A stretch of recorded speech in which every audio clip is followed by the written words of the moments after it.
I focus on the relationship and the transformation because I feel like I was a former pastor for 10 years, and obviously I didn't do that much for money.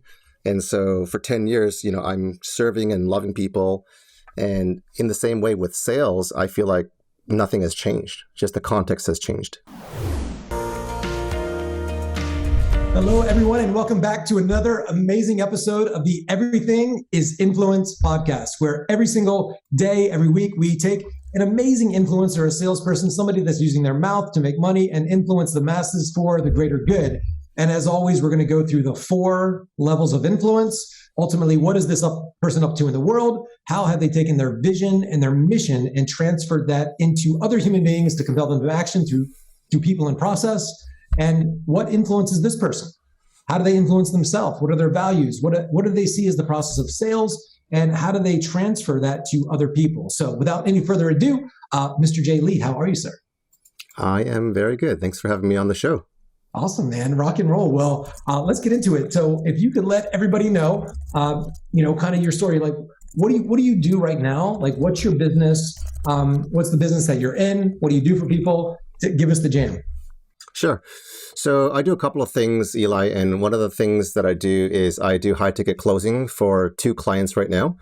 And I also do sales ninja coaching, which is basically teaching course creators and high ticket coaches how to sell more to give more without sounding salesy, sleazy, or making prospects sleepy with boring offers. I love that. That's awesome.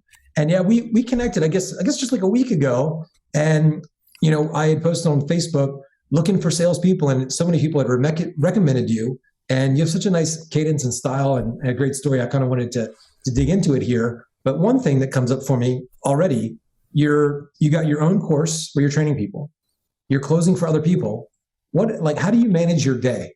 So a big part of being optimized as a salesperson. I know a lot of salespeople are listening, or entrepreneurs that are taking calls. They're coaching their clients. They've got a lot going on. Walk us through, when do you prep your day? Is it Sundays? How do you time block? What's the strategy there? Yeah, it's complicated. I have a software that manages 6 different Google calendars. So I have to make sure that when I get inbound leads that it doesn't interfere, because I've been double and triple booked. Yep. So I use a software that manages that. And then what's the software? What is it? It's called Reclaim.ai. Reclaim.ai. So if you are closing and doing different things for different people and doing different things for yourself, it is an incredible way to shuffle your schedule so that you don't double, triple book yourself, because it basically syncs with each other so that there is no interference. It works really well. It's the only thing that I've been able to come across that has been able to keep me out of trouble. So the short answer is it's difficult. But Reclaim basically blocks out my calendar so that for the 2 high ticket coaching clients that I have, they will book my calendar with inbound leads, whether it's organic or paid ads, which they can do pretty easily. So I block out the time, let's say 20 hours of my own business that I've just done recently. And then the other 20, I split 10 and 10 between my 2 high ticket coaching clients. So you're saying about 10 calls each per week for those clients? Not even, because they don't always fill all the slots, because they have different closers and they don't always fill all the slots. So I only had 3 calls last week. I only had 2 calls today, and I closed both those, which was kind of cool. That is cool. And it was 5-figure deals, yeah? Yeah, 35K, 2 calls, 2 closes. So not bad, 100% close. Yeah, that's awesome. So for everybody here, there's often in the online space, when you're selling high ticket, there's some kind of ad or VSL or webinar that people consume, and then they have the option to book a call. And then there's often a 1 call close, where it's a 40 minute call, 50, 60 minute call. Or sometimes before there's what's called a 2 call close, where there's a setter, qualifies the person, and then has the longer call. And if you've got a calendar with way too many leads, you want to disqualify people, save yourself some time, free up your calendar to be more efficient. Do you use a 1 call or 2 call close? Yeah, both. So one of my clients uses a triage setter to sales strategy call, which is a 2 call close. And then the other client does a 1 call close. So both end. Okay. Do you find, so you're doing both, and on the one that's triaged is what it's called, the setter qualifies, and then those calls. Are those calls better calls because they've been qualified? Or do you like the one call close? What do you prefer? I I can take anything. I kind of flow with whatever I get, but I found statistically I've been able to have double the triple the close rates on a triage to strategy sales call. Yeah, yeah, it is. It is better. Why would somebody not do that? Why doesn't everybody do that? That's a great question. The reason why they wouldn't want to is because the revenue share.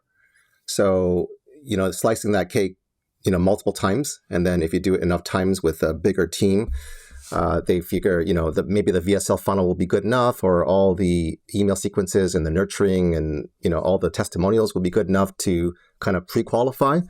But I don't know if that is, the solution. I still like the triage to sales call personally, so that you can pre-qualify and also take out the people that are not, qualify for budget, so that you can open up the calendar and make it open for people that are hungry and motivated to jump in.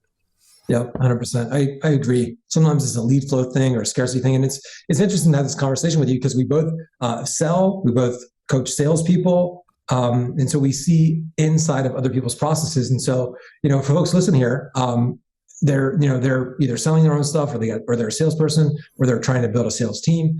So it's interesting. There's no one size fits all, but it's interesting to see the different SOPs in different successful companies. And you've worked in several. So that's pretty cool. So you've had a lot of success early on, and, you've been doing this for a while now. What do you think is different about you and your process that allows you to close? And kind of what is your closing rate? If you could tell people now, like, why are you closing so high? And what are those numbers? Yeah. So I've been able to achieve like 81% close rates with a 96% cash collected for consecutive months. So one of the things that is the difference or the X factor, I was closing for a company that I helped scale from 0 to 16 million in 29 months, which is really neat, and then increased their ticket price by 4,900% when they didn't believe they could sell. What kind of company was product.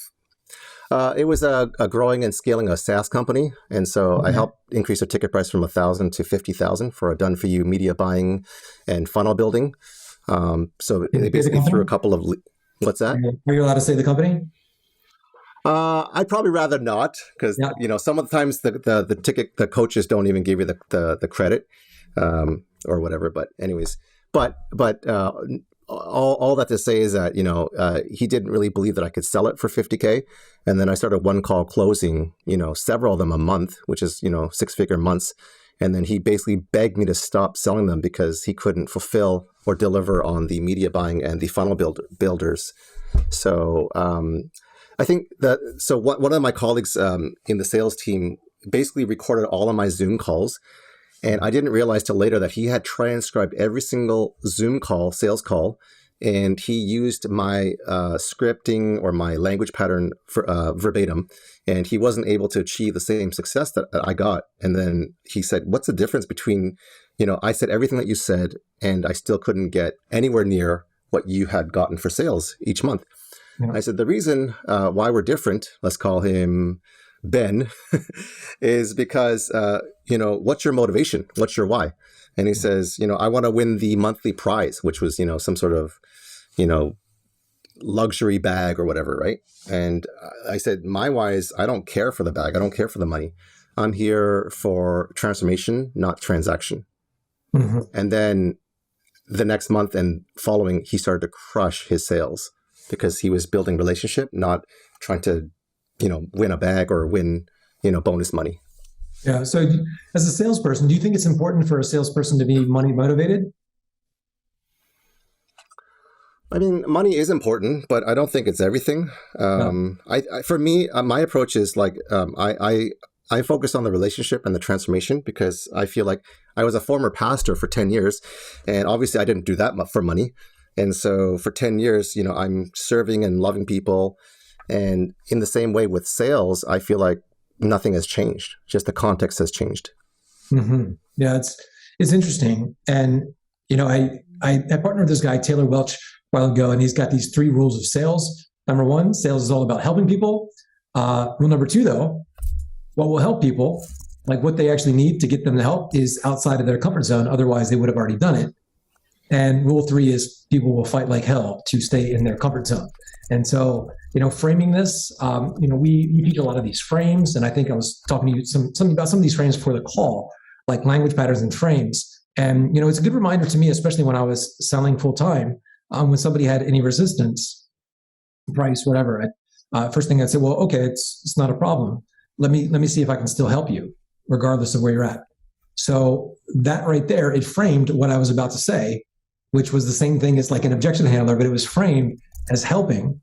And despite these concerns, there might still be a way that you can get these results. Would you like to explore that together? And so it's about them getting results. It's about helping. It's about us helping them get resourceful. But a lot of it's the language and the framing, but also, like you said, the intent, which I think is really important. A lot of people have one or the other. They have the language and the money motivation, or they have the really good intent, but they're like soft in a way. And so what do you find to be that balance for you? Like being firm, with people, because you've created this connection and this empathy. What is, outside of just relationships and your motivation, what else do you think sets you apart? That's a great question, Eli. I mean, I've been in sales bunkers where the teams were basically micromanaged and I won't name names, but it was like, you got to force the card out of their wallet. You got to push them over and this is They're not buying, they're dying. Yeah. Yeah. Like it's just, and I just, in all these teams that I was part of, I was just like, I didn't fit in and I didn't, I just couldn't come into that culture, if you will. And then, I was a one man left out. With all these different teams and colleagues, but I would still crush my goals and be, top, 1, 2, 3 every single month. And they couldn't understand that because they were trying to have me buy into their culture and into their scripting, which I appreciate, but it's just not me. I couldn't have a voice and identity that was not me and was not internalized. So I think for me, it's important in sales and high ticket coaching and closing that you are your authentic self. I mean, because if we try to be someone else or close like someone else or embody someone else, I think we lose, that authentic voice, and people catch that on pretty quickly with body language and tonality, and even the way that we serve them, because it feels like not natural. And I think in sales, a lot of times when I talk to and train people, they lose that human factor. of like, can I just take my sales hat? Like I sometimes in the call, I'll literally say, hey, Eli, is it okay if I take my sales hat off and just serve you as a brother?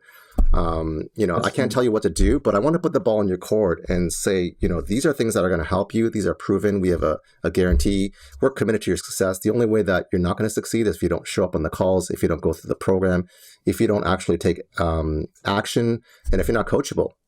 But we promise and we guarantee and we're committed to your success. So what do you think about that, and how should we move forward? That's nice. I like that.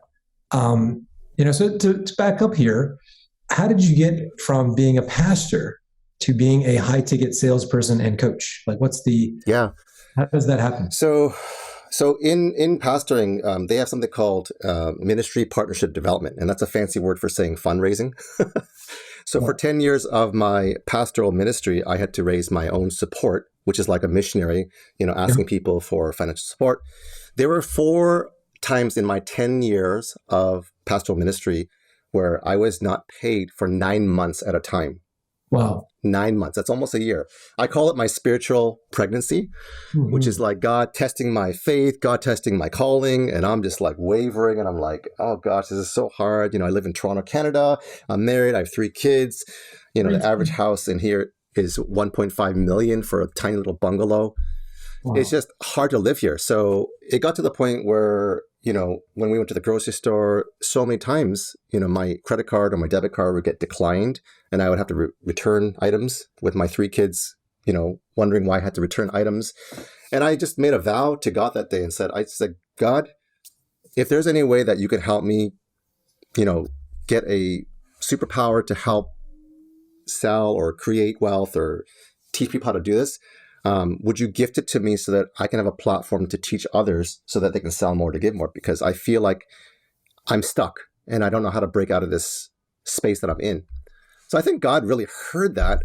And then as I was down to literally $1,000 a month in my support, which is not any way to live in Toronto, I started to delve and dip into part-time high-ticket sales.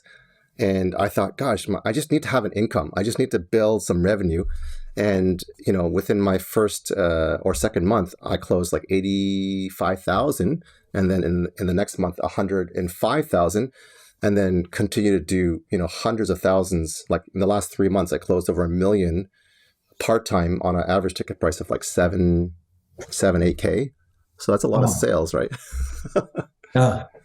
And you're obviously really organized. How do you track it? Do you use CRM, HubSpot? Do you have some way like a spreadsheet? Yeah, so the different coaches use different systems. I love It's annoying when you're Close.io. more than one offer and they've got different systems, and it's annoying to kind of jump back. It's tough. Oh my gosh, it's crazy. Like I'm literally going from 3 different calls, completely different offers, different ticket prices, different pay links, different systems. So right now for one client, I use Close.io CRM, which I think personally for me, it's the easiest, most powerful, most flexible. Automation, email templates, reminders, power dialers. It's super, super powerful. Yeah. Some people use Trello boards. Some people use Go High Level. So I've kind of used a lot of the different things. But my favorite CRM right now is Close.io CRM. Yeah, clean. Yeah, that's cool. So you started. What was the first gig that you got? How did you get that job? Selling. I have not had any problems getting any jobs from day one. I think that's one area that, as much as I struggle financially, I basically found someone that I thought I might like working with. So if I found someone like Eli Wild, I look him up, I do some research, and then I would literally prospect him. Even though you were not advertising for a job, if you were on LinkedIn and I looked at your bio and I saw your stats, I'd say, okay, this guy closed X amount of dollars in X amount of time. You were the number one high ticket close for Tony Robbins. You're an expert sales coach and NLP, linguistic, all these different things that you have. And then I would send a video message, a hyper contextualized, personalized video message and saying, hey, Eli, it's Jay, high ticket closer. And at the time, because it was my first gig, I'm like, I'm probably going to be the hungriest and hardest working guy in the sales team because I don't have a lot of background, but I'm ready to learn. And once I learn something, I can master it. And I want to be your right-hand man. I want to do everything to make you succeed and make you win. And I'm a team player. So anything that has to be done, I'm here to get it done. And if you are open to a quick 15 or 5 or 7.5 minute call, kind of pattern interrupt, I'd love to jump on a quick call to see if we're a good fit. Yeah. And that's important too. When, and I think, that's something that always served me. It's those pattern interrupts. And we always say, funny equals money. And if you can be a little bit, it's like, because most people have some kind of template in their emails and their text messaging, and there's all the automation today. And, it's hard to automate human interaction. People are trying to, and maybe they will at some point. Maybe computers and AI will be more, more pleasing than humans, because those people can be challenging as well. So we're all, I think that day is coming. But for now, just being different, standing out, pattern up, connecting. It's those little moments that allow people to just have their pattern interrupted in a pleasing way. So that's cool. So you get this gig and you're dominating. You're working for this guy, and you just started taking on more. And now, because now you actually help other entrepreneurs close their offers. Yeah. How did that evolve? Is it just from the SOPs of what you saw, adding in your own faith-based mindset, psychology, connecting type thing? How has your own process evolved? Yeah, so I've learned from, some of the top 2 Comma Club Award winners that you would be very familiar with, and continue to work with people like that and have learned, their courses, their language patterns, their pattern interrupt, their outbound, their inbound, their paid ads, I've just learned everything, having spent or invested almost $100,000 of my own money and tens of thousands of hours. I'm the quiet guy. Nobody knows me. I'm the best kept secret. And I talked to another guy. I don't even watch TV. I don't really listen to the news. He's like, who's your, football fan or soccer fan? I'm like, I don't listen. I just play. I just coach. And I'm just kind of like this KPI geek where I study. I learn. And I just refine my ninja sword, if you will, to make sure that I sharpen it twice and cut once. And so, I really learned from everyone, and even my pastoral ministry experience, which is the backbone of the why, which is, serving others well, loving others well. And I've had literally people crying on the phone calls, thanking me. They've asked me to pray with them. I feel like I was like their minister or their reverend or whatever. And, supernatural stuff happens on these calls, and they feel touched. One guy I got on a call with yesterday, it's a free value call. It's a lead magnet that I do. He's like, I actually been on so many of these calls and I actually regret getting on all of them. Today, you completely changed my whole mindset because this was actually better than I even imagined. And I really appreciate it. Let's get in a follow-up call. For those listening, what were you doing specifically on those calls? Like connecting, listening, asking questions. So people are told to do that. What was different about you? So let's say I do some lead generation on LinkedIn, for example, and I prospect you, and I'll say, I'd love to do a free Sales Ninja audit call where I take 15 to 30 minutes just to look at your process, jam on your sales script, offer free advice, no sales pitch, no obligation. Typically, these calls are trying to be a lead magnet to pitch people or upsell people.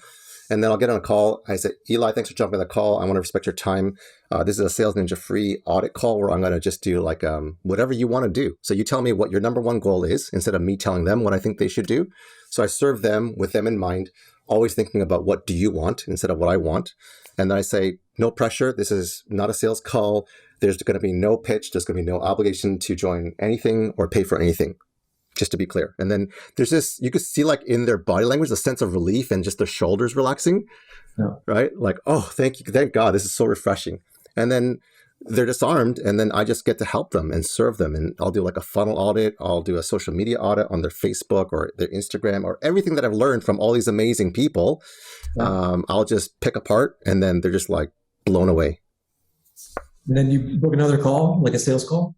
Only if they want to. I'll just say one thing, because when I was starting out and nobody knew me, one thing I would say, hey, if you found value in this call, would you give me a 60-second video testimonial? And they'd be like, yeah, let's do this. And I literally collected 45 video testimonials in 30 days with a 100% close rate. Wow. Amazing. And then you did eventually sell these people something. How did that go? Was it book another call? What happened there? Yeah. So, because I was able to get the video testimonials from nothing and people were like, just like, Jay is amazing. And, he helped me with this and that. And then I put a funnel together and then that was my case studies and my proof. And then they would get on a free value call. They checked out my funnel from the proof that I got with the value calls that I was giving them.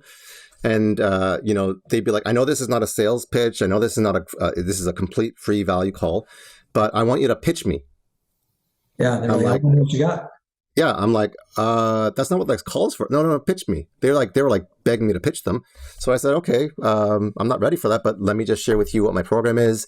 This is what it entails. This is how long it is. And literally within 5 minutes, I didn't even go through the details. I didn't go through the, coaching and the times and the organic mastery that I'm going to teach them.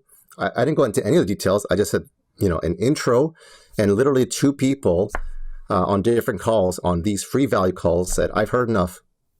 And I'm like, oh, I was thinking like, did I offend you? And like, no, I've heard enough. I know that when I'm around you, I'm going to level up. So just give me a pay link. I'm going to do it paid in full. Amazing. That's 5 minutes. Yeah. Leading with value. That's it. Yeah. And it's interesting from a kind of NLP tactical covert way. There's a dark side to influence, and there's you do it for good. But if people are interested in what it is in NLP terms, it's like often like it's like a meta program where people lower their resistance, and then oftentimes, because when I started doing sales coaching as well, that was my ad where I put on Facebook that I was doing a free sales process audit. So I started doing like 2015, and people came there and they were just willing to show me everything, which was nice because they wanted feedback. So there was I'd always frame with, and people were wonky. I might even give an analogy as a softener and say, if we're going to go from New York to California, if you're in New York and you want to go to California, it doesn't mean no good if you tell me that you're in Oklahoma. So I need to actually know where you really are. Otherwise, the process I'm going to give you isn't going to help. So I get them to be honest with me for their benefit. It's called best interest thing. So everything I ask for, when it's an ask of private information, I frame it in their best interest, or I'll get them vulnerable. Or, also what I do is I would tell people, or I'd even ask the question, do you think that as an entrepreneur, a salesperson, a coach, that mindset, psychology, like how you communicate, do you think that has anything to do with a person's success? So you notice a person's success, not your success, because that's too direct. So it's, we're using referential index. So it's, you, me, other people, all that. And so these things can become softeners. And I'd say, well, do you think a person's psychology, or I even say Tony Robbins says that success is 80% psychology, 20% the mechanics. You probably know two people might have the same script or same process or even the same company. One person's more successful than another. So I'm leading them. So do you think that psychology and how somebody interacts with people has anything to do with it? They're like, okay. And I'll even get them to tell me that how they make decisions. And so if I can get them to have uncertainty in their own thoughts and how they make decisions, they'll give me, the ability to coach them through their thinking. And so I've created that container there. And if there's any resistance on the back end of the call, I've got this like kind of parts of you thing. It's a parts integration from NLP. There's a part of you that this, and the old the old version of you came to this call looking to change. And now that we've mapped this out for you to be this ultimate person, I think that pattern's kicking in where that feel for version of you is kicking in. So it's like, it's getting them to realize that there's something wrong with how they think, how they act, how they communicate with themselves or others. And if people, it's like mindset selling, and selling salespeople or ROI-based offers, it's the easiest kind of sell in the world because there's so many different ways you can go about it. But because people need to admit there's a problem, and if they can see that the problem isn't just the tactical thing of what they say or their funnel, but that it's them, and it's almost always is them on sides, and it's me. I have problems in my life, and I know that it's me. And so it's like a human thing, and we're all like, all right, we need somebody to hold us to that higher level, to get us to level up. And how to do anything is relatively simple, but we need the reason, the motivation, we need the right values alignment, we need the right congruency with our values and our means and our goals and our mission and purpose and our beliefs and all that stuff. So we're always tweaking people in these calls. So it's cool talking to another salesperson. I've just been coaching or interviewing a lot of entrepreneurs lately. So it's cool. One of my mentors years ago, we broke the sales call down into, we have 6 parts now. We have like a connecting phase. So just like meeting somebody in a relationship, you connect, make it about them. And then there's an engagement stage, and then there's a commitment stage. So in the engagement stage, just like if you were getting engaged to somebody, you wouldn't talk for 5 minutes and say, hey, want to get married? There'd be an engagement period where you're feeling each other out and not just harassing them with questions. It's like interrogating somebody, but you have dialogue back and forth, and there's a lot communicating your values and your tonality. And in this engagement, they're basically saying, like, do I want to be in a relationship with this person? And then there's a commitment stage, and just like getting married. So people always say, when I get to the end, I get these objections. I'm asking for the commitment, and they say no. What should I say? It's like, well, if you were going to get married to somebody and you take them to the altar, and they say, hey, do you take John to be your lawfully wedded wife? And the person says, or to be your husband, and the person says no. They're like, well, what should I say at that point? Well, you probably missed something in the engagement stage. There's probably this where there wasn't enough trust there. Where they didn't feel certain about what was going to happen after, as far as having their values or their needs met. The need for safety, the need for adventure, the need for feeling special, the need for connection, the need for growth, the need to be able to contribute to something, this higher purpose. And so, I tried to infuse a lot of these even into the offers and how I sell people in like the offer stage. And so, you do a lot of this on trust, and, with you running like so many different, your own processes connected with all these people, do you find it hard to kind of manage your own psychology? Because you're like, in this offer, then this coaching, like, how do you stay on track, not just on your calendar, but like in your mindset from hopping around from all these different offers and stuff? That is a great question. And thank you for sharing all that. That was super helpful. I think I'm a pretty simple guy. I'm not the smartest guy in the room. I'm definitely not the hardest guy working in the room, but I know how to find smart people and learn from them, which is why we're on the call. So, one thing I do with the different offers, and let's say I have 3 different offers, and they are very different. My whole being and my identity, my authentic voice is all the same. The principle is all the same, right? It's all about relationship. It's all about serving. If you take the analogy of baseball and you pitch someone, your goal is to pitch that batter out and strike them out, right? Yeah. In tennis, you take the ball and you serve it, and you have this back and forth dialogue, like you just said, perfectly, and you're having fun. So I actually have fun in sales, and it's not a chore. I get excited because of the end result, which is transformation. So I think the difference really, even if I have different offers, is that my demeanor and my approach is always the same. It's just, how can I serve you? How can I listen to learn, not to pitch to sell? And sales is transformation. It's not a transaction, it's transformation. So I'm always looking at that as the core belief. And, so far it's working out pretty good. Yeah, it's about transformation, and, to take that, one level, deeper, and how I think about it with like an NLP background, or Tony, it's about creating these neuro associations, pain, pleasure. Like if somebody says no, well, they link more pain to buying than not buying. And so we need to control their focus to get them, and we can do that with questions. We're controlling their focus and getting them anchored, like to feel something where they change their associations to being where they are. Somebody's comfortable, well, they have a positive association to being where they're at. And, a lot of marketers do this now too. And a lot of, quote unquote neuroscience, they talk about, well, your brain. So this is when I reference the mind, or I reference the brain or the mind, that's creating disassociation. So as we look at the way you're thinking, like your current thoughts. So if I get you to look at your own thought process, that's creating a disassociation. And so we want people disassociated. At times, other people associated, so they feel. And so if you can be disconnected from your thoughts and then feel in the moment, think about the pain of your thoughts and what your thoughts are costing you. We're creating these associations all the time. And what happens is when you show up the way that you do, you create so much trust and vulnerability that people go there naturally. So I can feel it when we connected. For you, I wanted to ask this too, because I always ask this on the calls. Because your day and your weeks are so dialed in, what is your morning routine? Like, what's the first thing you do? And I know you're a man of faith.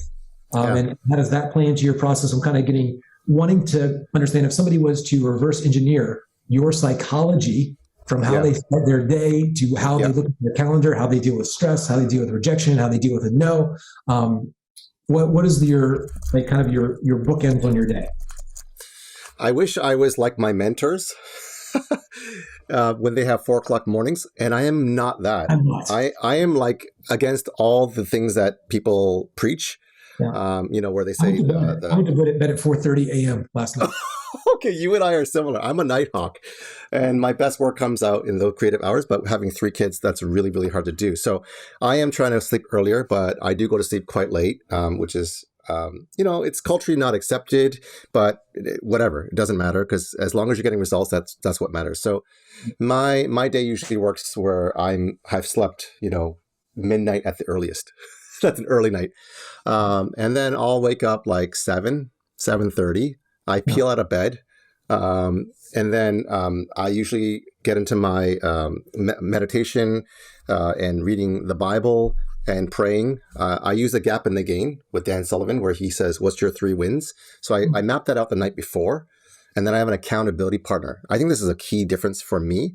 I have an accountability partner for sleep and accountability partner for my 3 wins, or the 3 gains.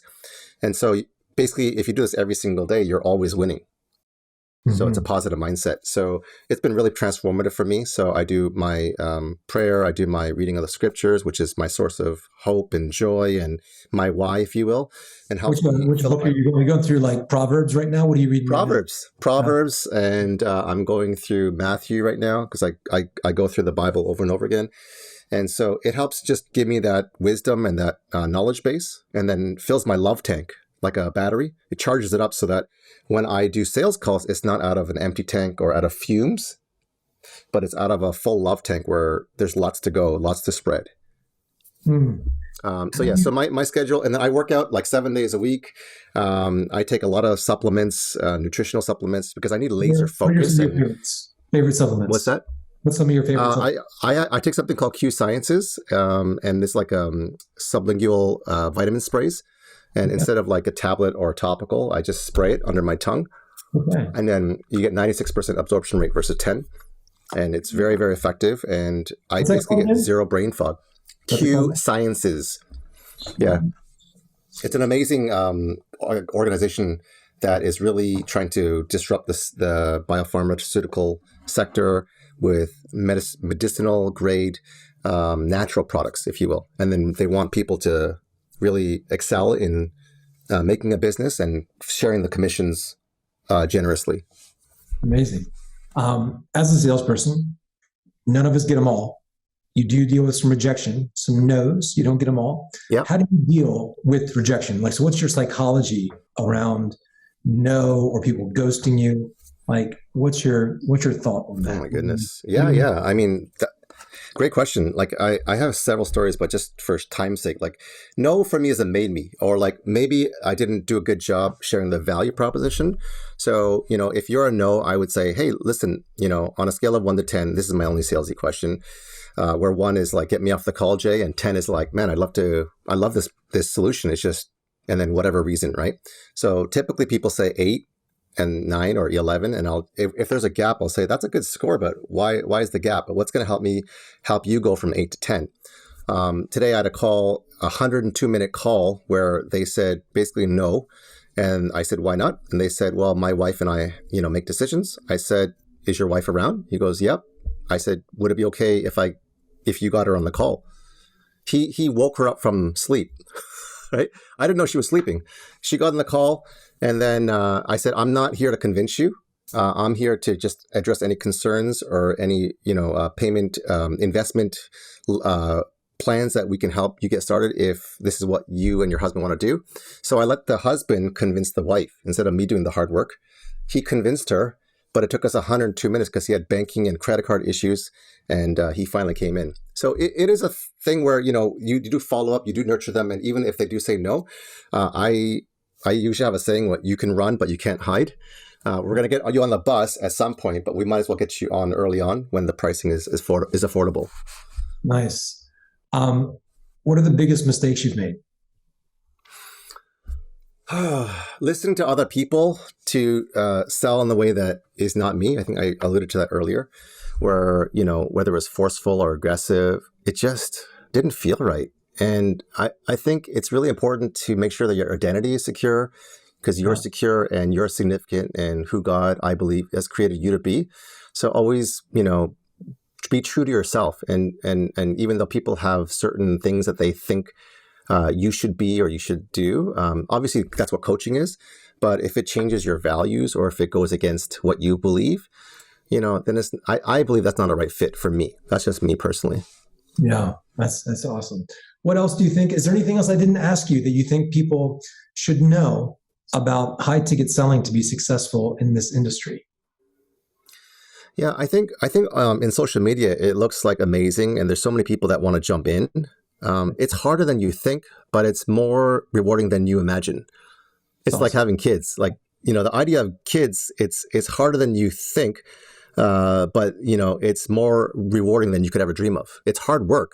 I look at kids and sales in a similar way, where it's very hard work, but it's very, very rewarding. And you can get very good at it when you get people in the right corner to kind of help coach and whisper in your ear to help you dialogue and interact and speak to people in a way that's very relational, personal, vulnerable, and powerful. I love it. Vulnerable and powerful. Beautiful. Where can folks find out more about you and connect with you? Yeah, they can find me on my free Facebook group where I'll just give them free value and free gifts. So gosalesninja.com/Facebook, gosalesninja.com/Facebook, or you can go right to my sales landing page, which is gosalesninja.com. Awesome. This has been a pleasure, bro. Always like rapping with you. And we'll have to do it again sometime. So everybody, Jay, thanks so much, man. And for everybody listening, it's been another great episode, and I'll see you again very soon. Take care. Bye-bye.